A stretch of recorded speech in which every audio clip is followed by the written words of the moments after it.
Kakarating ko lang guys, galing sa trabaho. Tapos napunta pa ako ng bayan ng Santa Cruz. Bumili ako ng blusak, yung trapal guys, kasi tulo yung kubo namin doon sa may higaan namin. Walang plastic. Tulo doon sa may higaan namin. Kaya bumili ako ng blusak.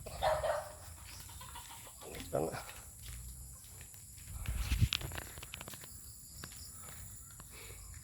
Dito na, nakaabang naman yung mga aso ko.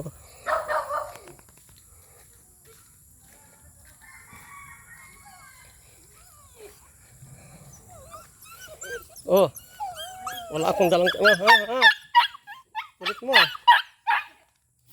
Ano pa ah? Mga labit pa ah. Ito, mahilig to mga labit to. Mga labit sa paa ko. Ang talas pa naman kuko. Yan. Dumiretso ako sa Santa Cruz. Bumili ako ng trapal. Yung blusak. Diretso na pag out namin kanina, pag sweldo namin kanina, diretso ako sa Santa Cruz.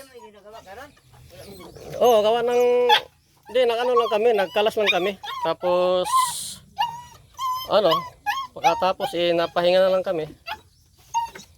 Wala akong dalang tinapay. Hindi ako dumaan sa may sambat. Dumiretso ako ng Santa Cruz. Grabe, madilim dito. Yung manok na patuka na.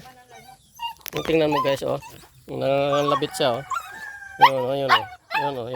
Yun, kulit yan eh. Yan, kulit yan. Si Tigre. Tigre ang ipinapangalan ko guys. Tigre or Tiger. Yun, kulit, oh. Nangangamot na. Tawag nito. Nagkatir siguro ng katawang puta. Ito nga, nagrasa. Yung dala ni mo. Lalagyan mo ng grasa. Iya po, sa tirapan ko, nawala. Dito yung aso ko lahat sa loob ah. 6 to lahat guys. Nagulan. Ayaw ba? 6 lahat. Daming pakainin. Wala kasi kami anak ni ate eh. Nangangalapit na naman. Wala akong dalang tinapay tarantado. Nangangalapit pa oh sa paa ko. Nasisimhot pa oh. Ayun na.